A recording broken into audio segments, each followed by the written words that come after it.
वजीर आला बसवराज बोम्मई के हाथों कर्नाटका माइनॉरिटी वेलफेयर महकमे की जानिब से बनाए गए केएमडीसी भवन का इफ्तिताह अमल में आया। इस भवन में केएमडीसी यानी कर्नाटका माइनॉरिटी डेवलपमेंट कॉरपोरेशन और माइनॉरिटी कमीशन और साथ ही साथ उर्दू एकेडमी के दफ्तर मुंतकल किए जाएंगे।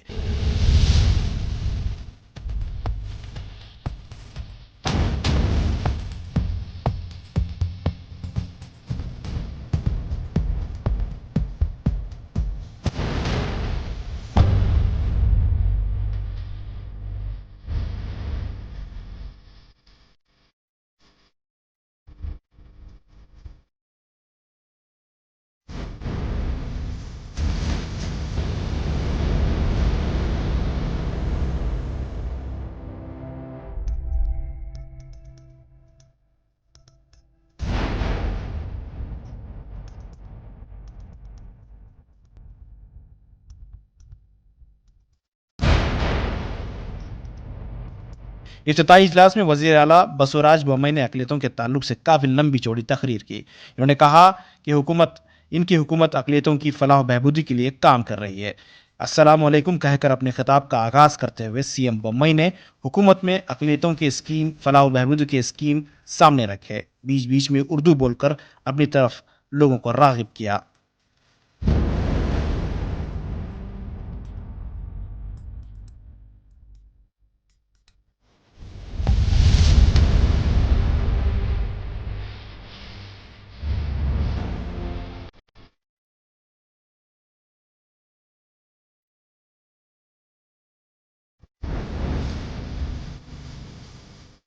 वक्फ बोर्ड के चेयरमैन मौलाना शाफी सादी से मुखातिब होकर सीएम बसवराज बोम्मई ने कहा कि ये इनकी जिम्मेदारी है कि वो वक्फ की ज़मीनों को बचाएं। सीएम बसवराज बोम्मई ने कहा कि वो वक्फ के ज़मीनों को गैर कानूनी कब्जे से छुड़ाने के लिए वक्फ बोर्ड के साथ खड़े हैं। उन्होंने कहा कि किसी तरह का समझौता इसमें नहीं होना चाहिए।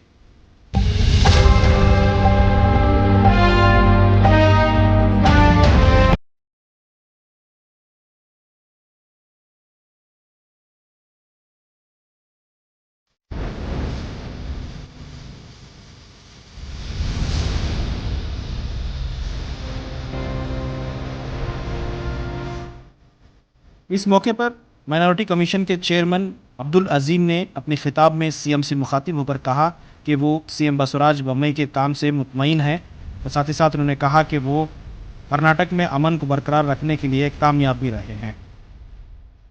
इस मौके पर कर्नाटका स्टेट हज कमेटी के चेयरमैन रऊफुद्दीन कचेरीवाला, बेंगलुरु सेंट्रल के एमपी पीसी मोहन और धारवाड़ के एमएलए अरविंद बेल्लत भी मौजूद रहे। इसके अलावा समाजी कारकुनान, बीजेपी लीडरान और दीगर अहम अफसरान भी यहाँ देखे गए।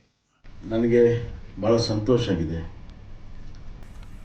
ಕರ್ನಾಟಕ ಮೈನಾರಿಟಿ ಡೆವಲಪ್ಮೆಂಟ್ ಕಾರ್ಪೊರೇಷನ್ ತಂದೆ ಆದಂಥ ಒಂದು ಕಟ್ಟಡವನ್ನು ಬೆಂಗಳೂರಿನ ಕೇಂದ್ರ ಸ್ಥಳದಲ್ಲಿ ಹೊಂದಿ ತನ್ನ ಕಾರ್ಯವನ್ನು ಉತ್ತಮ ರೀತಿಯಲ್ಲಿ ಮಾಡೋದಕ್ಕೆ ಭವ್ಯವಾಗಿರುವಂಥ ಒಂದು ಭವನ ತಾವು ನಿರ್ಮಾಣ ಮಾಡಿಕೊಂಡಿದ್ದೀರಿ.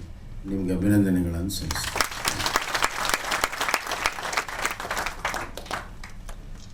ಹಜ್ ಭವನ ಆಗಿದೆ, ಇವತ್ತು ಮೈನಾರಿಟಿ ಡೆವಲಪ್ಮೆಂಟ್ ಭವನ ಆಗಿದೆ, ಮೌಲಾನಾ ಆಜಾದ್ ಭವನ ಆಗಿದೆ. ಇವೆಲ್ಲವೂ ಕೂಡ ಒಳ್ಳೆಯ ಕೆಲಸ. ಎಷ್ಟು ಸುಂದರವಾಗಿ ಮೈನಾರಿಟಿ ಡೆವಲಪ್ಮೆಂಟ್ ಕಾರ್ಪೊರೇಷನ್ ಭವನ ನಿರ್ಮಾಣ ಆಗಿದೆ, ಅಷ್ಟೇ ಸುಂದರವಾಗಿ ಮೈನಾರಿಟಿಯರ ಬದುಕು ಕೂಡ ಸುಂದರವಾಗಿರಬೇಕು.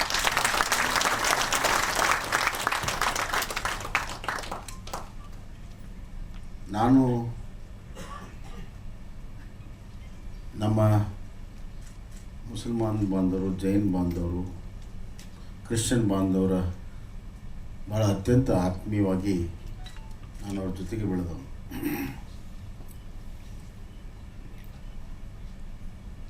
ಇವತ್ತು ಅವರಲ್ಲಿ ಜಾಗೃತಿ ಮೂಡಿದೆ. ನಾವು ಕೂಡ ವಿದ್ಯಾವಂತರಾಗಬೇಕು, ನಾವು ಕೂಡ ಎಲ್ಲರಂತೆ ಮುಂದೆ ಬರಬೇಕು, ನಾವು ಕೂಡ ಸ್ವಾಭಿಮಾನದ ಬದುಕು ಬೆಳಬೇಕು, ನಾವು ಕೂಡ ಮುಖ್ಯವಾಹಿನಿಯಲ್ಲಿ ಬರಬೇಕನ್ನುವಂಥ ಒಂದು ಜಾಗೃತಿ ಮೂಡಿದೆ. ನನಗೆ ಭಾಳ ಸಂತೋಷ ಆಗಿತ್ತು ಏನು ಅಂತಂದರೆ, ಹೆಣ್ಣುಮಕ್ಕಳು ವಿದ್ಯೆ ಕಲಿಯೋದಕ್ಕೆ ಅಲ್ಪಸಂಖ್ಯಾತ ಸಮುದಾಯದಲ್ಲಿ ಅತಿ ಹೆಚ್ಚು ಬರ್ತಾ ಇದ್ದಾರೆ. ಗುಲ್ಬರ್ಗ ಡಿವಿಷನ್ನಿನ ಹ್ಯೂಮನ್ ಡೆವಲಪ್ಮೆಂಟ್ ಇಂಡೆಕ್ಸನ್ನು ನಾನು ನೋಡ್ತಾ ಇದ್ದೆ. ಅಲ್ಲಿ ಈ ಸಾಕ್ಷಾತ್ಕಾರದಲ್ಲಿ ಹೆಚ್ಚು ಗುಲ್ಬರ್ಗ ಡಿವಿಷನ್ನವರು ಬರೆಯೋದನ್ನು ಓದೋದನ್ನು ಕಲ್ತಿದ್ದಾರೆ ಕಳೆದ 4-5 ವರ್ಷದಿಂದ ಅಂತ ರಿಪೋರ್ಟ್ ಇದೆ. ಮತ್ತೊಂದು ಸ್ವಲ್ಪ ತಿರುಗಿಸಿ ನೋಡಿದಾಗ ಅದಕ್ಕೆ ಕಾರಣ ಏನು ಅಂತಂದರೆ ಅಲ್ಪಸಂಖ್ಯಾತ ಹೆಣ್ಣು ಮಕ್ಕಳು ಜಾಸ್ತಿ ಕಲ್ತಿದ್ದರಿಂದ ಆ ಪರ್ಸೆಂಟೇಜ್ ಹೆಚ್ಚಾಗಿತ್ತು. ಇದರ ಅರ್ಥ ಏನು ಅಂತಂದರೆ ಅಲ್ಪಸಂಖ್ಯಾತ ಸಮುದಾಯದಲ್ಲೂ ಕೂಡ ತಾಯಂದಿರು ಅಕ್ಕ ತಂಗಿಯರು ಭಾಳ ಬುದ್ಧಿವಂತರಿದ್ದಾರೆ. ಅವ್ರಿಗೆ ಅವಕಾಶವನ್ನು ಕೊಟ್ಟರೆ ಎಲ್ಲ ರಂಗದಲ್ಲೂ ಕೂಡ ಎಲ್ಲರಂತೆ ಮುಂದೆ ಬರ್ತಾರೆ.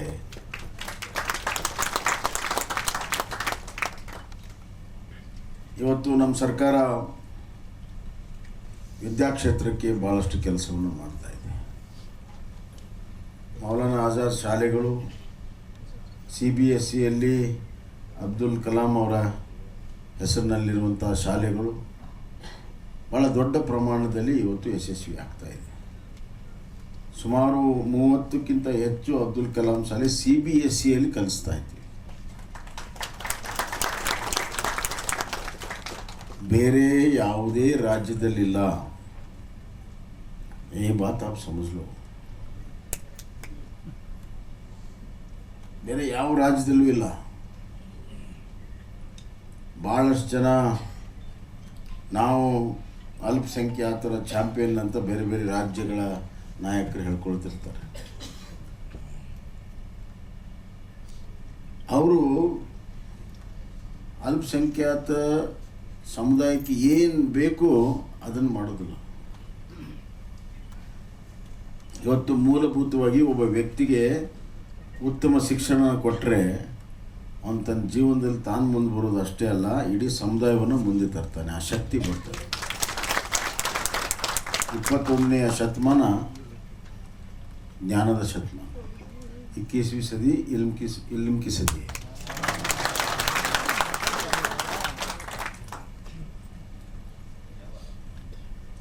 इल्म हासिल करना बहुत ज़रूरी है. दुनिया बहुत तेज रफ्तार से जा रही है. उस रफ्तार को पकड़ना है तो इल्म को हासिल करना है.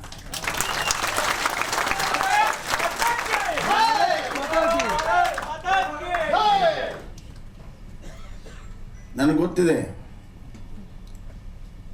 ಅಲ್ಪಸಂಖ್ಯಾತರನ್ನು ಯಾವ ರೀತಿ ಕತ್ತಲಲ್ಲಿ ಇಟ್ಟಿದ್ದಾರೆ ಜನ.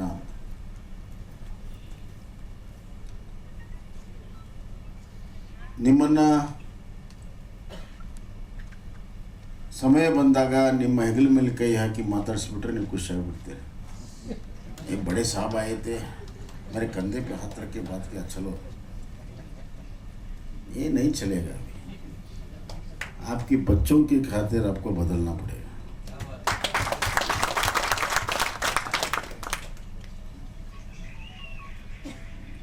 ನಾನು ಹೇಳಿದ್ದು ಕೆಲವರಿಗೆ ಸರಿ ಅನಿಸಿರೋದಲ್ಲ, ಆದರೆ ನಾನು ಅದಕ್ಕೆ ಚಿಂತೆ ಮಾಡೋದಿಲ್ಲ. ಸತ್ಯ ಸತ್ಯನೇ. ಇವತ್ತು ಅಲ್ಪಸಂಖ್ಯಾತ ಮಕ್ಕಳು ಯಾವ ಕೈಯಲ್ಲಿ ಪೆನ್ಸಿಲ್ಲು ಪೆನ್ ಇರಬೇಕು, ಅಲ್ಪಸಂಖ್ಯಾತ ಮಕ್ಕಳಲ್ಲಿ ಪಾನ ಪಕ್ಕಡಿದೆ. ಬರೋಬ್ಬರ ಇದ್ರೆ ಬರೋಬ್ಬರ ಅಂತೇಳಿ, ಇಲ್ಲ ಅಂದ್ರೆ ಇಲ್ಲ ಅಂತ ಹೇಳ್ಬೇಕು.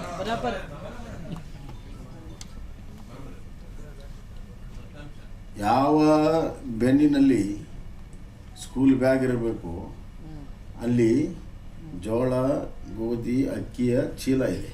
ಹಮಾಲಿ ಮಾಡ್ತಾರೆ ಪಾಪ. ಯಾಕೆ ಅವ್ರಿಗೂ ಹಕ್ಕಿಲ್ವಾ ಓದೋದು?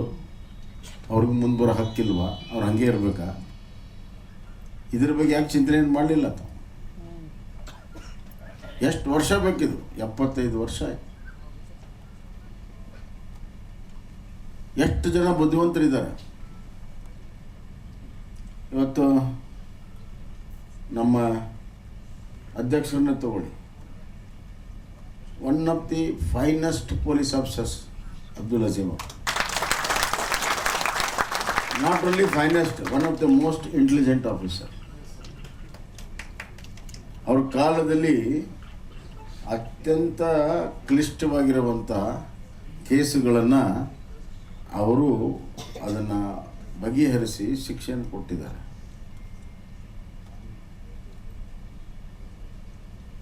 ಅವರು ಸಾಮಾನ್ಯ ಕುಟುಂಬದಲ್ಲಿ ಹುಟ್ಟಿ ಬಂದು ಇಷ್ಟು ದೊಡ್ಡ ಪ್ರಮಾಣದಲ್ಲಿ ಸಾಧನೆಯನ್ನು ಮಾಡಿದ್ದಾರೆ. ಅವರಂತೆ ಎಲ್ಲ ಮಕ್ಕಳು ಆಗಬೇಕಲ್ಲ. ನಮ್ಮ ಸರ್ಕಾರದ ಬಗ್ಗೆ ಭಾಳ ಟೀಕೆ ಮಾಡ್ತಾರೆ,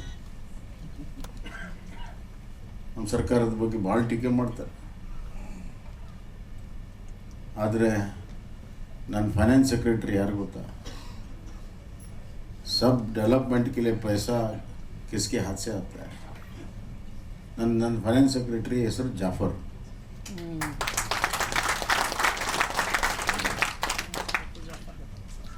ಕೋವಿಡ್ ಟೈಮ್ನಲ್ಲಿ health medical education principal secretary ಯಾರು ಗೊತ್ತಾ? ಜಾವೇದ್ ಅಖ್ತರ್. ಈಗ ಟ್ರಾಫಿಕ್, ನಮ್ಮ ಬೆಂಗಳೂರು ಟ್ರಾಫಿಕ್ಕನ್ನು ಉತ್ತಮಗೊಳಿಸೋದಕ್ಕೆ ಸ್ಪೆಷಲ್ ಕಮಿಷನರ್ ಆಗಿ ಹುದ್ದೆಯನ್ನು ಕ್ರಿಯೇಟ್ ಮಾಡಿ ಸ್ಪೆಷಲ್ ಕಮಿಷನರ್ ಆಗಿ ಅವ್ರನ್ನ ನೇಮಿಸಿದ್ದು ಯಾರನ್ನು ಗೊತ್ತಾ? ಸರಿ ಹೇಳಿ ನೀವು. ನಾವು ಅಲ್ಪಸಂಖ್ಯಾತರ ಅನ್ಯಾಯ ಮಾಡಿದ್ದೀವಿ, ನ್ಯಾಯ ಕೊಡ್ತಾ ಇದ್ದೀವಿ. ಬರೀ ಆಫೀಸರ್ನ ಹಾಕೋದು ಅಷ್ಟೇ ಅಲ್ಲ. ಈ ವರ್ಷ, ಕಳೆದ ವರ್ಷ ಕೋವಿಡ್ ಇದೆ ಅಂಥೇಳಿ ಮಕ್ಕಳಿಗೆ ವಿದೇಶದಲ್ಲಿರುವಂಥವ್ರು ಸ್ಕಾಲರ್ಶಿಪ್ ನಿಲ್ಲಿಸಿದ್ರು, ಪಿ ಜಿ ಮಾಡೋರು ಸ್ಕಾಲರ್ಶಿಪ್ ನಿಲ್ಲಿಸಿದ್ರು. ಏನು ಮನೆಯವಣ್ಣ? ಕರೆಕ್ಟ್ ಇದ್ರೆ ಕರೆಕ್ಟ್ ಅಂತೇಳು, ಸುಳ್ಳಿದ್ರೆ ಸುಳ್ಳು ಅಂತೇಳು. ಹಂಗೆ ರಾಜಕೀಯವಾಗಿ ನಾನು ಮಾತಾಡೋಕ್ಕೆ ಬಂದಿಲ್ಲ ಇಲ್ಲಿ. PhD stop, overseas education stop, IAS KS training stop. ನಾನು ಬಂದ ಮೇಲೆ ಎಲ್ಲವನ್ನೂ ಸ್ಟಾರ್ಟ್ ಮಾಡಿಸಿದ್ದೆ.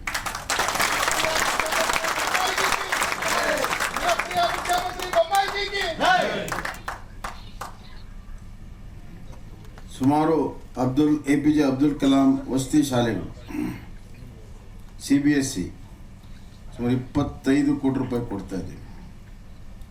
ಆಮೇಲೆ ಆನ್ಲೈನ್ DBT ಈ ವಸತಿ ಶಾಲೆಗೆ, ಆಮೇಲೆ ಸ್ಕಾಲರ್ಶಿಪ್ಗೆ, ವಿದ್ಯಾರ್ಥಿ ನಿಲಯಕ್ಕೆ ಎಲ್ಲಕ್ಕೂ ಕೂಡ ಡೈರೆಕ್ಟಾಗಿ ಪೇಮೆಂಟ್ ಹೋಗೋ DBT ಸಿಸ್ಟಮ್ ಮಾಡಿದ್ವಿ.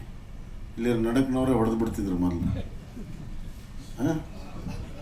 ಯಾರು ನಡಕ್ನವ್ರು ಇದ್ರಂತ ನಿಮ್ಗೆ ಗೊತ್ತಿದೆ, ನಾನು ಅದನ್ನು ಹೇಳೋದಿಲ್ಲ. ಈ बीच वाले बहुत खतरनाक है.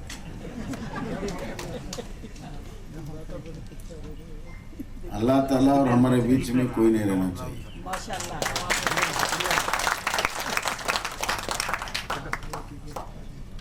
ನನ್ನ ಕ್ಷೇತ್ರದಲ್ಲಿ ಭಾಳಷ್ಟು ಜನ ಅಲ್ಪಸಂಖ್ಯಾತರಿದ್ದಾರೆ. ನಂದು ಅವ್ರದ್ದು ಭಾಳ ಚಲೋ ದೋಸ್ತಿ ಇದೆ. ನಾ ಏನು ಹೇಳ್ತೇನೆ ಗೊತ್ತಾ? ನೀವು ನನಗೆ ವೋಟ್ ಹಾಕಬೇಡ್ರಿ, ತೊಂದರೆ ಇಲ್ಲ. ಅಲ್ಲ, ಒಂದು ನಿಮಿಷ ಕೇಳಪ್ಪ, ನೀನಿಲ್ಲ ಅಲ್ಲಿ.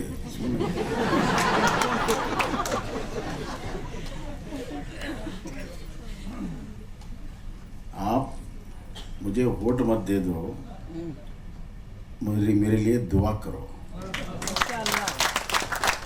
दुआ में बहुत बड़ा ताकत है, वोट में नहीं. ಇನ್ನೊಂದು ಹೇಳ್ತೀನಿ ಅವ್ರಿಗೆ, ನನಗೆ ಬ್ರಾಂಚ್ ಆಫೀಸಲ್ಲಿ ನಾನು ಕನೆಕ್ಷನ್ ಇಟ್ಕೊಂಡಿಲ್ಲ, ಏನಿದ್ರು ಹೆಡ್ ಆಫೀಸ್ನಾಗ ಇಟ್ಕೊಂಡಿದ್ದೀನಿ. ಅಲ್ಲಿಂದ ನಾವೇ ಹೇಳ್ತಾನೆ. ಹೀಗೆ ಒಂದು ಸ್ನೇಹ ಪರವಾಗಿದ್ದೀವಿ ನಾವು. ಅಲ್ಪಸಂಖ್ಯಾತ ಶಾಲೆಗಳಲ್ಲಿ ಟೀಚರ್ ಇರಲಿಲ್ಲ. ಅಲ್ಪಸಂಖ್ಯಾತರ ಚಾಂಪಿಯನ್ ಸರ್ಕಾರ ಇತ್ತು. ಅಲ್ಪಸಂಖ್ಯಾತರ ಚಾಂಪಿಯನ್ರ ಸರ್ಕಾರ ಇತ್ತು. 624 ಶಿಕ್ಷಕರನ್ನ ನಾವು ಬಂದ ಮೇಲೆ ಇವತ್ತು ನೇಮಕಾತಿಯನ್ನು ಮಾಡಿದ್ವಿ. ಶಿಕ್ಷಕರಿಲ್ಲದೆ ಅದನ್ನು ಶಾಲೆ ನಡೆಸ್ತೇವೆ.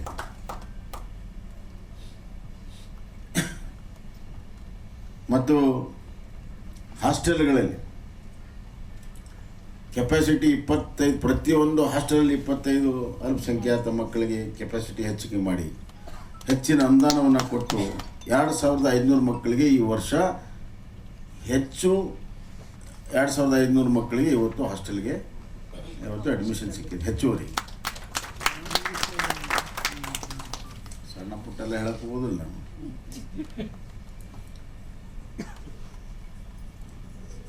ಸುಮಾರು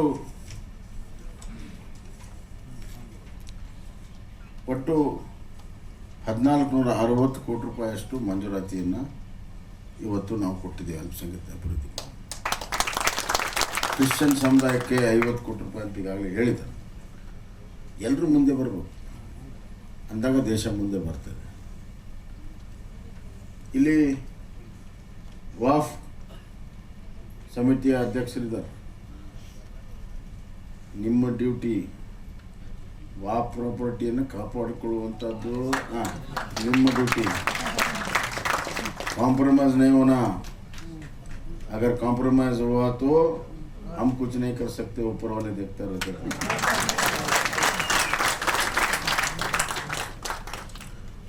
जो खुदा का प्रॉपर्टी है वो लूट गया तो और आप आंख बंद करके बैठे तो लूटने वाले से ज़्यादा आप मुजरिम हो जाते हो, क्योंकि आप नसीब वाले हैं. वो खुदा का प्रॉपर्टी रक्षा करने के लिए आपको मौका मिला है. बहुत नसीब वाले हैं आप. वो नसीब को नहीं खोना, क्योंकि पिछले बरस में मोर देन 2000 crores वाफ ಪ್ರಾಪರ್ಟಿ ಖಾಸಗಿಯವರ ಹೆಸರಿನಲ್ಲಿ ಆಗಿಬಿಟ್ಟಿದೆ. ಹೆಸರಿನಲ್ಲಾಗಿದೆ. ಎನ್ಕ್ರೋಚ್ ಮಾಡಿದರೆ ಬೇರೆ ಯಾರೋ ಬಡವರಿಗೆ ಒಂದು ಸ್ವಲ್ಪ 5 फीट 10 फीट लिया, ऐसा नहीं है. बड़ा बड़ा एकड़ अपने नाम पे कर दिया है.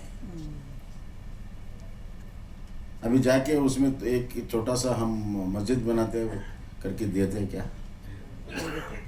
क्या है ಎಷ್ಟು ಅನ್ಯಾಯ. ಒಂದು ನಿಮಿಷನಪ್ಪ, ಇದು ಇಷ್ಟಕ್ಕೆ ಸಮಾಧಾನ ನಿನಗೆ? ಏನು ಮಾತಾಡ್ತೀಯ? 2,000 ಕೋಟಿ ಲೂಟ್ ಆಗಿದೆ ಅಂತ ನಾನು 200 ಕೋಟಿ ಬಂದಿದೆ ಅಂತೀಯ. ಇದೇ ನಿನ್ನ ಚೇಂಜ್ ಆಗ್ಬೇಕು. ನಾವು ಆದೇಶ ಮಾಡಿರ್ಬೋದು, ಎಲ್ಲಿವರೆಗೂ ಪೂರ್ಣ ಎಷ್ಟು ಒಂದೊಂದು ಇಂಚು ಆ ಪ್ರಾಪರ್ಟಿ ವಾಪಸ್ ಬರೋದಿಲ್ವೋ ಅಲ್ಲಿವರೆಗೂ ನೀವು ಸುಮ್ಮನೆ ತಿಂದಿರಬಾರ್ದು, ನಾವು ಸುಮ್ಮನೆ.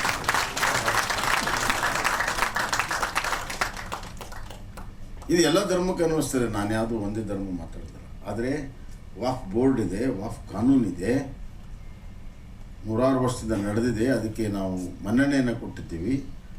ಅದಕ್ಕೆ ನೋಟಿಫಿಕೇಷನ್ಸ್ ಆಗಿದೆ, ಗೆಜೆಟ್ ನೋಟಿಫಿಕೇಷನ್ಸ್ ಆಗಿದೆ. ಇಷ್ಟೆಲ್ಲ ವ್ಯವಸ್ಥೆ ಇದ್ದು ರಕ್ಷಣೆ ಇದ್ದು ಕೂಡ ಬೇರೆ ಬೇರೆ ಹೆಸರಲ್ಲಿ ಹೋಗ್ತದೆ ಅಂತಂದರೆ ಹೆಂಗೆ ಸಾಧ್ಯ? ಯಾರೋ ಬಡವರು, ಯಾರೋ ಸಂಬಂಧ ಇಲ್ದವ್ರು ಮಾಡೋದಲ್ಲ. जिसके पास हुकूमत था उनका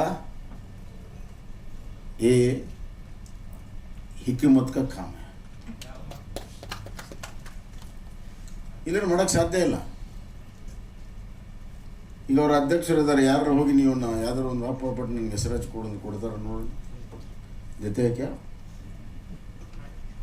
जो अभी गवर्नमेंट में रहे तो भी कुछ कर सकते हैं, अगर बाहर के लोग कहाँ कर सकते हैं क्या? अंदर के आदमी का अंदर का काम है. ಇದ್ರ ಬಗ್ಗೆ ಜಾಗೃತಿ ಆಗಬೇಕು ಸಮುದಾಯ. ನಾವೇನು ಯಾರ್ದು ಏನು ಬೇರೆ ಕೇಳ್ತಾ ಇಲ್ಲ. ನಮ್ಮ ವಾಫ್ ಪ್ರಾಪರ್ಟಿ ನಮಗೆ ಕೊಡ್ರಿ ಅಂತ ಕೇಳ್ತಾ ಇದ್ದೀವಿ ಅಲ್ವಾ? ನೀವು ಅದನ್ನು ಹೆಂಗೆ ರಿಕವರಿ ಮಾಡ್ತೀರಿ? ನೀವು ಸ್ಟಾರ್ಟ್ ಮಾಡಿರಿ, ನಿಮ್ಮ ಜೊತೆಗೆ ನಾವು ಗಟ್ಟಿಯಾಗಿ ನಿಂತು. ಈಗ ಹೆಂಗೆ ನೆಲಮಂಗಲದ ಮಾಡಿದ್ರಿ ಹೇಳ್ತೀನಿ ಕೇಳಿ, ಜನರಲ್ಲ ಹೇಳ್ಬಿಡ್ತೀನಿ ನಾವು. ನೆಲಮಂಗಲ ಹೆಂಗೆ ಚಾಲೂ ಮಾಡಿದ್ರೆ ಹಂಗೆ ಇಡೀ ರಾಜ್ಯದಲ್ಲಿ ಆಗ ಒಂದು ದಕ್ಷ ಅಧಿಕಾರಿ ಮನೆಯನ್ನು ಕೊಟ್ಟಿದ್ದೀವಿ. ಅದಕ್ಕೆ ನೀವು ಬರೀ ಹಿಂಗೆ ಮಾಡಿರಿ ಅಂತ ಹೇಳಿದ್ರೆ ಸಾಕು, ಮಿಕ್ಕಿದೆಲ್ಲ ಮಾಡ್ತಾರೆ. ಭಾಳ ಧೈರ್ಯ ಇದ್ದಾವೆ.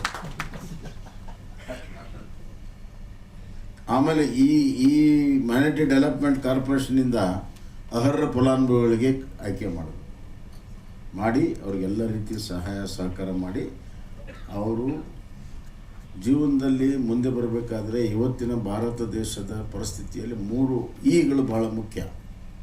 ಒಂದು ಎಜುಕೇಷನ್, ಇನ್ನೊಂದು ಎಂಪ್ಲಾಯ್ಮೆಂಟ್, ಇನ್ನೊಂದು ಎಂಪವರ್ಮೆಂಟ್. ಈ 3ರ ಸಲುವಾಗಿ ನೀವು ಸಂಘಟಿತರಾಗಿ ಕೆಲಸವನ್ನು ಮಾಡಬೇಕು. ಎಲ್ಲಿ ನ್ಯಾಯ ಇದೆ, ಎಲ್ಲಿ ಸತ್ಯ ಇದೆ, ನಾವು ಅದಕ್ಕೆ ಸಂಪೂರ್ಣ ಬೆಂಬಲವನ್ನು ಕೊಡ್ತೀವಿ. ಇನ್ನು ಸಮುದಾಯದಲ್ಲಿರುವಂಥ 1-2% ಬಗ್ಗೆ ಕೂಡ ಮಾತನಾಡಿದೆ. ಅವರನ್ನು ಕೂಡ ಆ ರೀತಿಯ ಕೃತ್ಯ, ದೇಶದ್ರೋಹದ ಕೃತ್ಯ, ಸಾರ್ವಜನಿಕರನ್ನ ತೊಂದರೆ ಮಾಡುವಂಥ ಕೃತ್ಯ, ಹಿಂಸೆ ಮಾಡುವಂಥ ಕೃತ್ಯಕ್ಕೆ ಯಾರು ಕೂಡ ಬೆಂಬಲ ಕೊಡಬಾರ್ದು ಮತ್ತು ಅಂಥವ್ರ ವಿರುದ್ಧ ಎಲ್ಲರೂ ಕೂಡ ಎದ್ದು ನಿಲ್ಲಬೇಕು ಅಂಥೇಳಿ ನಾನು ಕರೆಯನ್ನು ಕೊಡ್ತೀನಿ. ಅಂದಾಗ ಸಮಾಜಕ್ಕೆ ಒಳ್ಳೆಯ ಹೆಸರು ಬರ್ತದೆ, ದೇಶಕ್ಕೆ ಒಳ್ಳೆಯ ಹೆಸರು ಬರ್ತದೆ, ಸಮಾಜದಲ್ಲಿ ಸೌಹಾರ್ದತೆ ಬರ್ತದೆ. ನಾವು ಆ ಒಂದು ಸಮಾಜದಲ್ಲಿ ಸೌಹಾರ್ದತೆ ಬರಬೇಕನ್ನುವಂಥ ಕಾರಣಕ್ಕಾಗಿ ಕೆಲಸವನ್ನು ನೀವು ಸೇರಿ ಮಾಡುವಂಥದ್ದು ಅವಶ್ಯಕತೆ ಇದೆ. ಅಂಥ ಕೃತ್ಯ ಮಾಡೋರನ್ನ ಹೊರಗಿಟ್ಬಿಡಿ, ಯಾವ ಕಾರಣಕ್ಕೂ ಕೂಡ ಅವಕಾಶವನ್ನು ಕೊಡಬಾರ್ದು ಅಂತ ಈ ಸಂದರ್ಭದಲ್ಲಿ ಹೇಳಿ, ಕ್ರಿಶ್ಚಿಯನ್ ಸಮುದಾಯ ಭಾಳ ಪ್ರಗತಿಪರವಾಗಿರುವಂಥ ಮತ್ತು ಎಲ್ಲರ ಜೊತೆಗೆ ಹೊಂದ್ಕೊಂಡು ಹೋಗುವಂಥ ಒಂದು ಸಮುದಾಯ. ಅವರು ಪ್ರತಿ ವಾರ ಸಂಡೇ ಪ್ರೇಯರ್ಸಲ್ಲಿ ಇಡೀ ಜಗತ್ತಿಗೆ ಒಳ್ಳೆಯದಾಗಲಿ ಅಂತ ಹೇಳಿ ಪ್ರೇ ಮಾಡ್ತಾರೆ. ಆ ಸಮುದಾಯ ಜೊತೆಗೂ ನನ್ನ ಅತ್ಯಂತ ಆತ್ಮೀಯವಾದಂಥ ಸಂಬಂಧ ಇದೆ. ಕ್ರಿಸ್ಮಸ್ಗೆ ನನಗೆ ಎಷ್ಟು ಕೇಕ್ಗಳು ಬರ್ತಾ ಗೊತ್ತಾನೆ, हाँ पूरा इस हॉल को बांट सकता उतना के साथ, उतना दोस्त लोग है पहले से बचपन से आदमी. ಆದ್ದರಿಂದ ಎಲ್ಲರೂ ಕೂಡಿ ಒಂದಾಗಿ ಭಾರತ ದೇಶವನ್ನು ನಾವು ಕಟ್ಟೋಣ, ಭಾರತ ಮಾತೆಯ ಒಂದು ಶ್ರೇಯಸ್ಸನ್ನು ಮಾಡೋಣ. ಎಲ್ಲ ಧರ್ಮ ಗ್ರಂಥಗಳಲ್ಲಿ ಏನು ಹೇಳ್ತಿದ್ದು ಗೊತ್ತಾ, ಮೊದಲು ನಿನ್ನ ಮಾತೃಭೂಮಿಯನ್ನು ಪೂಜಿಸು, ಮೊದಲು ನಿನ್ನ ಮಾತೃಭೂಮಿಗೆ ನಿನ್ನ ನಿಯತ್ತಿರಲಿ. ಎಲ್ಲ ಇದರಲ್ಲೂ ಮತ್ತು ಯಾವುದೇ ಧರ್ಮ ಹಿಂಸೆಯನ್ನು ಪ್ರಚೋದನೆ ಮಾಡೋದಿಲ್ಲ. ಯಾವುದೇ ಧರ್ಮ ಎಲ್ಲಿ ಹಿಂಸೆ ಇದೆ ಅದು ಧರ್ಮದ ವಿರುದ್ಧ ಅಂತ ತಿಳ್ಕೊಂಡು. ಇಲ್ಲಿ ಭಾರತದಲ್ಲಿ ಎಷ್ಟು ಧರ್ಮಗಳು ಹುಟ್ಟಿದೆ. ಹಿಂದೂ ಧರ್ಮ ಹುಟ್ಟಿದೆ, ಜೈನ ಧರ್ಮ ಹುಟ್ಟಿದೆ, ಸಿಖ್ ಧರ್ಮ ಹುಟ್ಟಿದೆ, ಬೌದ್ಧ ಧರ್ಮ ಹುಟ್ಟಿದೆ. ಎಲ್ಲದಕ್ಕೂ ಇಲ್ಲಿ ಸ್ಥಾನ ಇದೆ. ಜೈನ ಧರ್ಮ ಅಂತೂ ಅಹಿಂಸೆ ಪರಮೋ ಧರ್ಮ ಅಂತ ಅವರು ಮಾಡಿರುವಂಥ, ಅಲ್ಲಿ ಹಿಂಸೆಗೆ ಅವಕಾಶನೇ ಇಲ್ಲ. ಒಂದು ಸಣ್ಣ ಪ್ರಾಣಿನೂ, ಒಂದು ಇರುಬಿನೂ ಕೂಡ ಕೊಲ್ಲೋದಕ್ಕೆ ಇಲ್ಲ ಅಲ್ಲಿ. ಅಂಥ ಒಂದು ಶ್ರೇಷ್ಠವಾಗಿರುವಂಥದ್ದು. ಮಹಾವೀರರು ಅತ್ಯಂತ ತ್ಯಾಗಿರು, ಬುದ್ಧ ತ್ಯಾಗ. ಮಹಾವೀರ ಬಗ್ಗೆ ಒಂದು ನಿಮಿಷ ಹೇಳಿ ನಾನು ಮಾತನ್ನು ಮುಗಿಸ್ತೀನಿ. ಮಹಾವೀರ ಎಷ್ಟು ಶ್ರೇಷ್ಠರು ಅಂತಂದರೆ, ಅವರು ಇಡೀ ರಾಜ್ಯವನ್ನು ತ್ಯಾಗ ಮಾಡೋಕ್ಕೆ ತೀರ್ಮಾನ ಮಾಡ್ತಾರೆ. ರಾಜಸತ್ವ, ಅರಮನೆ, ಟ್ರೆಜರಿ ಎಲ್ಲ ತ್ಯಾಗ ಮಾಡ್ತಾರೆ. ಎಲ್ಲರಿಗೂ ಕೊಟ್ಬಿಡ್ತಾರೆ. ಯಾರು ಬರ್ತಾರೆ ಎಲ್ಲರೂ ಕೊಟ್ಟ ಮೇಲೆ ಇನ್ನೇನು ಕಾಡಿಗೆ ಹೋಗ್ಬೇಕು ಅನ್ನೋ ಅಷ್ಟರಲ್ಲಿ ಅವರು ಮೈ ಮೇಲೆ ಒಂದು ಬಟ್ಟೆಯನ್ನು ಹಾಕ್ಕೊಂಡಿರ್ತಾರೆ. ಅದರಲ್ಲಿ ಡೈಮಂಡ್ ಖಚಿತವಾಗಿರುವಂಥ ಬಟ್ಟೆ ಇರ್ತದೆ. ಒಬ್ಬ ಕುಂಟ ಓಡ್ಕೊಂಡು ಬರ್ತಾನೆ, ಬಂದು ಎಲ್ಲರಿಗೂ ಕೊಟ್ಟರೆ ನನಗೆ ಕೊಡಲಿಲ್ಲ, ನೀ ಬರಬೇಕಿಲ್ಲಪ್ಪ, ನನ್ನ ಹತ್ರ ಏನೂ ಇಲ್ಲ, ಈಗ ಕೇಳಕ್ಕೆ ಬಂದಿಲ್ಲ, ನಿಮ್ಮ ಹತ್ರ ಏನಿದೆ ಅದನ್ನೇ ಕೊಡ್ರಿ ಅಂತ. ಅವನು ಹಿಂಗೆ ನೋಡಿಕೊಂಡು ಅವರ ಬಟ್ಟೆ ಇರ್ತದಲ್ಲ ಅದನ್ನ ಅರ್ಧ ಅವ್ನು ಕೊಡ್ತಾರೆ. ಮುಂದೆ ಹೋಗ್ತಾರೆ. ಕಾಡಕ್ಕೆ ಪ್ರವೇಶ ಆಗಬೇಕಾದ್ರೆ ಆ ಅರ್ಧ ಇರುವಂಥ ಬಟ್ಟೆ ಒಂದು ಗಿಡಕ್ಕೆ ತಾಗಿ ಹಿಡ್ಕೊಳ್ತಿದ್ದದು. ಅವಾಗ ಮಹಾವೀರ ಹೇಳ್ತಾರೆ, ಓ ನನಗಿನ್ನ ವ್ಯಾಮೋಹ ಇದೆ ಅಂತ ಹೇಳ್ಕೊಟ್ಟಿಯ ನೀನು, ನಿನಗೆ ಬೇಕಾಯಿತು ಅಂಥೇಳಿ ಅದನ್ನು ಗಿಡದ ಮೇಲೆ ಹಾಕಿ, ಡೈಮಂಡನ್ನು ಗಿಡದ ಮೇಲೆ ಹಾಕಿ ಕಾಡಿನಲ್ಲಿ ಹೋಗ್ತಾರೆ ದಿಗಂಬರಾಗಿ. ಇಷ್ಟು ದೊಡ್ಡ ತ್ಯಾಗದ ಇತಿಹಾಸ ಇದೆ ನಮ್ಮ ನಾಡಿನಲ್ಲಿ. ಆದ್ದರಿಂದ ಎಲ್ಲ ಧರ್ಮಗಳು ಮೂಲ ತತ್ವ ಒಂದೇ ಇದೆ, ಮಾನವನ ಕಲ್ಯಾಣ. ಆ ಮಾನವನ ಕಲ್ಯಾಣಕ್ಕೆ ನಾವೆಲ್ಲ ಭದ್ರವಾಗಿ ಕೆಲಸ ಮಾಡೋಣ, ಒಳ್ಳೆ ಕೆಲಸ ಮಾಡೋಣ. ಅವಕಾಶ ಸಿಕ್ಕಾಗ ಇನ್ನಷ್ಟು ಒಳ್ಳೆಯ ಕೆಲಸವನ್ನು ಮಾಡೋಣ. ಎಲ್ಲೆಲ್ಲಿ ಅನ್ಯಾಯ ಇದೆ, ಎಲ್ಲೆಲ್ಲಿ ಅನೀತಿ ಇದೆ, ಎಲ್ಲೆಲ್ಲಿ ಹಿಂಸೆ ಇದೆ ಅದನ್ನು ಖಂಡನೆಯನ್ನು ಮಾಡೋಣ. ಎಲ್ಲಿ ನ್ಯಾಯ ನೀತಿ ಧರ್ಮ ಇದೆ ಅಲ್ಲಿ ಪುರಸ್ಕಾರವನ್ನು ಮಾಡೋಣ. ಎಲ್ಲರೂ ಒಂದಾಗಿ ಹೋಗೋಣ. ಧನ್ಯವಾದಗಳು. ಕಳೆದ 8 ವರ್ಷದಲ್ಲಿ ಆಗದಿರುವಂಥ ಕೆಲಸ 75 ವರ್ಷಗಳಲ್ಲಿ ಆಗದಿರುವಂಥ ಕೆಲಸ 8 ವರ್ಷಗಳಲ್ಲಿ ಕೇಂದ್ರದಲ್ಲಿ ನರೇಂದ್ರ ಮೋದಿಯವರ ಸರ್ಕಾರ ಮಾಡಿದ್ದಾರೆ ಅಂತ ಹೇಳಿದ್ರೆ ತಪ್ಪಾಗಲಾರದು. ಒಂದು ಕಾಲದಲ್ಲಿ ಅಲ್ಪಸಂಖ್ಯಾತರ ಒಂದು ಇದು ಅಂತ ಹೇಳಿದ್ರೆ ಅದೊಂದು ನೆಗ್ಲೆಕ್ಟ್ ಆಗಿತ್ತು ಹಿಂದಿನ ಸರ್ಕಾರಗಳಲ್ಲಿ. ಆದರೆ ಇವತ್ತು ನಮ್ಮ ಕೇಂದ್ರ ಸರ್ಕಾರ ಹಾಗೂ ರಾಜ್ಯ ಸರ್ಕಾರ ಡಬಲ್ ಇಂಜಿನ್ ಸರ್ಕಾರ ಈ ಒಂದು ಅಲ್ಪಸಂಖ್ಯಾತರನ್ನು ಮುಖ್ಯವಾಹಿನಿಗೆ ತರಲಿಕ್ಕೆ ಸಂಪೂರ್ಣವಾದ ಪ್ರಯತ್ನ ಮಾಡ್ತಿರೋದೇ ಇವತ್ತು ತಮಗೆ ಗೊತ್ತಾಗ್ತಾ ಇದೆ. ಇವತ್ತು ತಮಗೆಲ್ಲ ಗೊತ್ತಿರೋ ಹಾಗೆ ಕೇಂದ್ರದಲ್ಲಿ ಇವತ್ತು ವಿದ್ಯಾರ್ಥಿ ವೇತನ ಶುಲ್ಕ ಸುಮಾರು 1 ಲಕ್ಷ ಜನಕ್ಕೆ 48 ಕೋಟಿ ರೂಪಾಯಿಯನ್ನು ಕೊಟ್ಟಿರೋದು ತಾವೆಲ್ಲರೂ ಕೂಡ ನೆನೆಸ್ಕೊಳ್ಬೋದು. ಉನ್ನತ ಶಿಕ್ಷಕ್ಕಾಗಿ ಸುಮಾರು 4 ಕೋಟಿ ರೂಪಾಯಿಯಷ್ಟು 4,000 ವಿದ್ಯಾರ್ಥಿಗಳು ಕೂಡ ಕೊಟ್ಟಿದೆ. ಹಿಂದೆ ಜೈನರಾಗಲಿ ಬುದ್ಧರಾಗಲಿ ಮತ್ತು ಸಿಖ್ಖರನ್ನು ಒಂದು ಅಲ್ಪಸಂಖ್ಯಾತರಲ್ಲಿ ಅದು ಒಂದು ನೆಗ್ಲೆಕ್ಟ್ ಆಗಿತ್ತು. ಏಕೆಂದರೆ ಅವ್ರು ನಿಜವಾದ ಅಲ್ಪಸಂಖ್ಯಾತರು ಅಂತ ನಾನು ಹೇಳಲಿಕ್ಕೆ ಇಚ್ಛೆ ಪಡ್ತೀನಿ. ಆದರೆ ಇವತ್ತು ಆಯೋಗ ಇರೋದು ಕೂಡ ನಾನು ಹೇಳಲಿಕ್ಕೆ ಇಚ್ಛೆ ಪಡ್ತೀನಿ. ಅವರನ್ನು ಕೂಡ ಇವತ್ತು ಈ ಒಂದು ಅಲ್ಪಸಂಖ್ಯಾತರಲ್ಲಿ ಏನು ಸೌಲಭ್ಯಗಳು ಸಿಗುತ್ತೋ ಅವ್ರಿಗೂ ಕೂಡ ಒಂದು ಹೆಚ್ಚಿನ ಒಂದು ಅರಿವನ್ನು ಮೂಡಿಸಿ ಆ ಒಂದು ಸಮುದಾಯಗಳು ಕೂಡ ತಗೊಳ್ಳೋದ್ರಲ್ಲಿ ತಾವೆಲ್ಲರೂ ಕೂಡ ಕಾರ್ಯ ವಹಿಸಬೇಕು ಅಂತ ಕೂಡ ನಾನು ಹೇಳಲಿಕ್ಕೆ ಇಚ್ಛೆ ಪಡ್ತೀನಿ. ಇವತ್ತು ಸುಮಾರು 80 ಮದ್ರಾಸಗಳಿಗೆ ಸುಮಾರು 40 ಕೋಟಿ ರೂಪಾಯಿ ಹಣವಸ್ತು ಕೂಡ ಕೊಟ್ಟು ಅದರ ಒಂದು ಉನ್ನತೀಕರಣ ಕೂಡ ಇವತ್ತು ಮಾಡ್ಕೊಂಡು ಬಂದಿದೆ. ತಮಗೆಲ್ಲ ಆಗೋದು APJ ಅಬ್ದುಲ್ ಕಲಾಂ ಶಾಲೆ ಇವತ್ತು CBSE ಶಾಲೆ ಇವತ್ತು ಒಂದು ಡಿಸ್ಟಿಕ್ಗೆ ಒಂದು ಕೊಟ್ಟು ಇವತ್ತು ಮೊದಲನೆಯ ಒಂದು CBSE ಸರ್ಕಾರಿ ಶಾಲೆ ಅಂತ ಕೂಡ ನಾನು ಹೇಳಲಿಕ್ಕೆ ಇಚ್ಛೆ ಪಡ್ತೀನಿ. ಇವತ್ತು ಅಲ್ಪಸಂಖ್ಯಾತರಿಗೆ ಏನೊಂದು ಮುಖ್ಯವಾಹಿನಿಯಲ್ಲಿ ತರಲಿಕ್ಕೆ ಏನು ನಮ್ಮ ಸರ್ಕಾರಗಳು ಪ್ರಯತ್ನ ಮಾಡ್ತಾ ಇದ್ದನ್ನೆಲ್ಲವನ್ನು ಕೂಡ ತಾವೆಲ್ಲರೂ ಕೂಡ ಉಪಯೋಗಿಸ್ಕೊಳ್ಬೇಕು ಅಂತ ಹೇಳ್ತಾ, ಹಿಂದೆ ಒಂದು ಕಾಲದಲ್ಲಿ ಏನು ಒಂದು ಭಾರತೀಯ ಜನತಾ ಪಾರ್ಟಿ ಅಂತ ಹೇಳಿದ್ರೆ ಅಲ್ಪಸಂಖ್ಯಾತರ ಒಂದು ವಿರೋಧಿ ಅಂತ ಹೇಳ್ತಿದ್ರು. ಆದರೆ ಇವತ್ತು ಕಳೆದ 8 ವರ್ಷಗಳಲ್ಲಿ ಕೇಂದ್ರದಲ್ಲಿ ಮತ್ತು ರಾಜ್ಯದಲ್ಲಿ ಮಾಡಿರೋ ಕೆಲಸ ನೋಡಿದ್ರೆ ನಿಜವಾಗ್ಲೂ ಕೂಡ ತಾವೆಲ್ಲರೂ ಕೂಡ ಮೆಚ್ಕೊಳ್ತೀರಾ ಅಂತ ಹೇಳ್ತಾ ನನ್ನ ಮಾತನ್ನು ಮುಗಿಸಿ ನಮಸ್ಕಾರ. ಜೈ ಹಿಂದ್, ಜೈ ಕರ್ನಾಟಕ. जी बताएं सर, आज KMDC भवन का इनॉग्रेशन हुआ है, कितने ऑफिस यहाँ रहेंगे और क्या क्या यहाँ सहूलियात? देखिए, सूबेदार चत्रम रोड पर यानी शेषाद्रिपुरम में बनाया हुआ ये KMDC भवन आज हमारे रियासत के हरदिल अजीज़ वज़ीर आला ने इसका इफ्तिताह किया है। ये बिल्डिंग जो है 17 करोड़ रुपयों की लागत से बनी हुई है और यहाँ पर 3 ऑफिसेस हैं। एक माइनॉरिटी कमीशन जो फर्स्ट फ्लोर में है, सेकेंड फ्लोर में KMDC है और थर्ड फ्लोर में उर्दू एकेडमी है। ये तीनों ऑफिसेस जो है यहाँ पर हैं। मैं समझता हूँ कि बेंगलौर में ये सबसे बड़ी खूबसूरत आलीशान इमारत जो बनी हुई है और ये बिल्डिंग रेलवे स्टेशन से वॉकेबल डिस्टेंस है, बस स्टैंड से वॉकेबल डिस्टेंस है, मेट्रो से वॉकेबल डिस्टेंस है। जो भी लोग बाहर से आते हैं उनकी सहूलत का ख्याल रखते हुए ये बिल्डिंग तैयार की गई है और इतनी स्पेशियस बिल्डिंग है हमारी। आप ऊपर जाकर देखें तो मालूम होगा।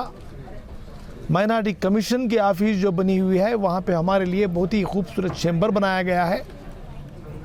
उसके साथ साथ जो है सेक्रेटरी का चैम्बर भी मेरे बिल्कुल बाजू है और माइनॉरिटी कमीशन के लिए जो सिविल कोर्ट्स के इख्तियारात दिए गए हैं, कोर्ट कंडक्ट करने के लिए कोर्ट हॉल भी बनाया गया है और KMDC Karnataka minority development corporation के चेयरमैन के लिए उनका चैम्बर है और वहाँ पर कम से कम 30-40 ऑफिसरों को बैठने के लिए कैबिन्स बनाए गए हैं और उनका मीटिंग हॉल बनाया गया है। उसके साथ साथ जो है थर्ड फ्लोर में उर्दू एकेडमी का भी इफ्तिताह हुआ है। ये जो ऑडिटोरियम जहाँ से मैं बात कर रहा हूँ, आप देखें बहुत ही खूबसूरत ऑडिटोरियम है। इसकी कैपेसिटी 250 की है और बहुत अच्छा स्टेज बनाया गया है।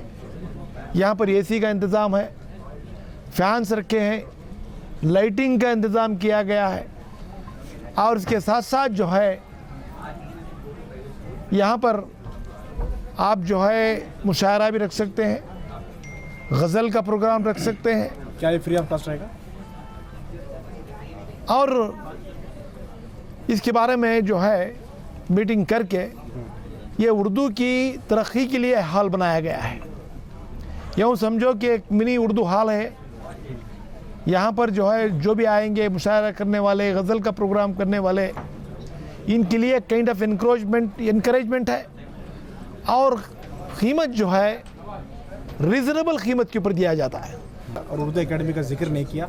उर्दू एकेडमी अब तक नहीं बनी है, क्या वजह है? आपने कभी सीएम से इस ताल्लुक से जिक्र भी नहीं? देखो, इसके बाद में पूरे उर्दू एकेडमी के चेयरमैन भी बनेंगे, उर्दू एकेडमी के मेंबर भी बनेंगे। आज स्टेज पे बैठे वक्त पर मैं उनको सुनाया हूँ। ये चंद दिन से फाइल्स पेंडिंग है, सारे नाम्स भी चले गए हैं, चेयरमैन का नाम भी चला गया है। ओनली उसे जो है सर्टिफाई करना है और लिस्ट ऑफिशियली गेजेट करना है। ये काम ज़रूर होगा। 1 साल से पेंडिंग है सर ये इशू, यही बातें चल रही है 1 साल से। देखिए सर, इतने दिन सब्र किए आप, तुम्हारी सब्र की इंतहा मैं समझता हूँ। मैं जितने भी उर्दू दान हैं उनकी कितनी भी तारीफ़ करे कम है, क्योंकि सबसे ज़्यादा आपका ख्याल जो है उर्दू एकेडमी के ऊपर है। तो मैं आपको आज मुबारकबाद देता हूँ। ये आपकी खुशकिस्मती है। ये हाल जो बनाया गया है आप जैसे उर्दू दान के लिए बनाया गया है।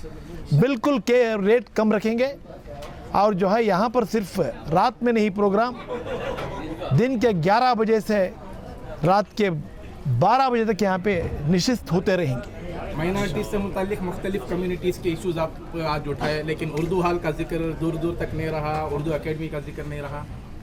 देखिए सर, वक्त की कमी की वजह से मैं बात नहीं कर सका। आप देखे होंगे कि मैं हमारे वज़ीर आला के बिल्कुल बाजू में बैठा था और जो उर्दू के मामले में उसकी तरक्की के बारे में बात करना था वो उनको सुनाया हूँ और कहा हूँ कि सर ये जो हाल जो बना है इसकी कैपेसिटी 250 की है। ये उर्दू की इनकरेजमेंट के लिए यहाँ पर ये हाल बनाया गया है। सर, मैं उनके सामने शायरी का भी जिक्र किया, मुशायरे का भी जिक्र किया, गज़लों का भी जिक्र। हाँ, बहुत अच्छा है बोल के वो भी तारीफ़ करे, खुश हो गए हैं। तो उम्मीद रखिए कि चंद दिनों में कमेटी बन जाएगी। आपके ऑफिस शिफ्ट हो गई यहाँ पर? हमारे आज तो जो है इनाग्रेशन हुआ है। उम्मीद है कि 8 दिन के अंदर पूरा हमारा वहाँ से विश्वेश्वरैया टावर से यहाँ पर हम शिफ्ट कर देंगे। कैसा लगा साहब आज सीएम की स्पीच रही? अल्हम्दुलिल्लाह, बहुत मुबारकबाद है कर्नाटक स्टेट के मुस्लिम लोगों के लिए और माइनॉरिटी लोगों के लिए। आज कर्नाटक के अंदर बेंगलुरु शहर बीदर बेंगलुरु के सेंटर ऑफ सिटी में आज एक इस बिल्डिंग का जो इनाग्रेशन हुआ, जिसमें उर्दू एकेडमी और KMDC जो कर्नाटक माइनॉरिटी डेवलपमेंट कॉर्पोरेशन और हमारे कर्नाटक माइनॉरिटी कमीशन, ये 3 ऑफिसेस है इस इमारत में। इस इमारत की उद्घाटन हमारे जनाब बसवराज बोम्मई साहब करे। मैं बहुत उनको हमारे कर्नाटक स्टेट हज कमेटी के चेयरमैन की हैसियत से बहुत मुबारकबाद देता हूँ। उन्होंने आए और बड़ी खुशी हुई कि उन्होंने पहले सलाम करके अपनी तकरीर को आगाज़ किया। तो बिल्कुल जो है मुसलमानों का बहुत ख्याल किया और बड़ी खुशकिस्मती की बात है कि उन्होंने ये भी बताया कि BJP गवर्नमेंट में 2 बड़ी बिल्डिंग के बेंगलुरु के अंदर इनाग्रेशन हुए, ख़ासतौर पे मुस्लिम समाज के लिए, माइनॉरिटी के लिए, जहां बहुत तकलीफ़ होती थी विश्वेश्वरैया टावर में, KMDC हो, कमीशन हो या हमारे और भी जो उर्दू एकेडमी तो काफ़ी दूर थी, हज लोगों को जाने के लिए तकलीफ़ होती थी और ऑफिस में लोगों को जाके वहाँ बात करने के लिए बहुत कंजेस्टेड होता था। लेकिन आज BJP सरकार में ये दोनों बिल्डिंग का इनाग्रेशन हुआ, जिसमें ये आज जो उर्दू एकेडमी और हमारे कमीशन ऑफिस और KMDC, उसके साथ साथ पिछले कुछ दिन पहले मौलाना आज़ाद भवन का भी इनाग्रेशन हुआ, जहाँ डायरेक्टर ऑफ माइनॉरिटी ऑफिस चल रही है। बहुत ज़्यादा सहूलतें आज लोगों को मिल रही, क्योंकि लोग जो दूर से आते हैं उनको जो है ऑफिशियली करस्पॉन्डिंग करने के लिए या ऑफिशियली काम करने के लिए तमाम चीज़ें की सहूलतें हैं।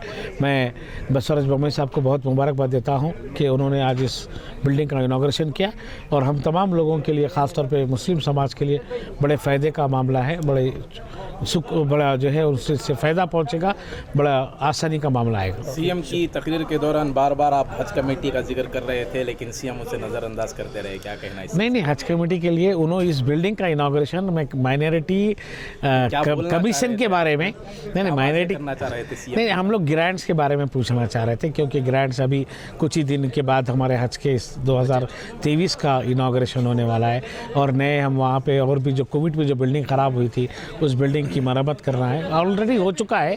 तो सीएम साहब ने पिछले वादा किया था मैं हज भवन को ग्रांट दूंगा बोल के, बजट भी आ रहा है तो हम तो इस बजट के अंदर शायद वो ग्रांट देने का वादा किए हैं, तो मैं उसकी तरफ उनका इशारा कर रहा था, लेकिन वो माइनॉरिटी हमारे वक्फ बोर्ड की तरफ उन्होंने ज़्यादा तवज्जो दी है। क्या वादा किया आपने आपसे? नहीं, मुझे तो बात करके बोले हैं कि हज कमेटी में हम बहुत ज़्यादा डेवलपमेंट करेंगे, काफ़ी अच्छी इमारत है। अभी मंगलूर का हज भवन हमको स्टार्ट करना है, गुलबर्ग करना है, बहुत जल्द से जल्द कराइए। मैं शशिकला जुल्ले मैडम को भी बोला हूँ, जो हमारे हज वफ़ के जो मिनिस्टर हैं उन्होंने भी जो है वक्त देते बोले इंशाल्लाह ये 8 दिन के अंदर हम लोग मंगलूर का और गुलबर्ग का हज उसका भी काम चालू करेंगे।